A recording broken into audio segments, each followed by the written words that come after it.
अस्सलाम वालेकुम। क्या अवस्था है? वालेकुम अस्सलाम किशन भाई क्या रहमतुल्लाह। अभी किस लाइन में आ गए आप? बैगन কোন জামন আইলো হুজুরা আজকাল বেরি কে আমরা গায়ে বনে হুজুরা কা গোপনে সিয়াম বেরি আনছি তো কই গ্যাস লাইট কে দে আরে বেটা আপনার তো কোনো গ্যাস লাইট নেই। আরে যা বেটা দোয়ান তো লইয়া কিরে গ্যাস লাইট আনছিস তুই এলাকা ঘুরেছে কোন বেগিন বন্ধ। ওরে ওরে হুজুরেই এ হুজুরে বলা হুজুর আমি ইনসাই। আসসালামু আলাইকুম। ওয়ালাইকুম সালাম। কি অবস্থা? এই সালাম তো দেন সাই কি শুরু হয়ে ওঠে এটা কি? ও আচ্ছা গ্যাস লাইট।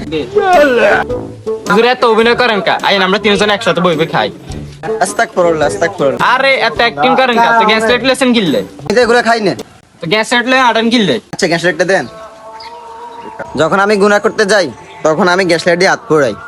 যখন আমি অনুভব করি জাহান্নামের আগুন তার থেকে ভয়ঙ্কর। আচ্ছা যাই হোক, আপনাদের হয়তো ভুল বুঝাবুঝি হয়েছে।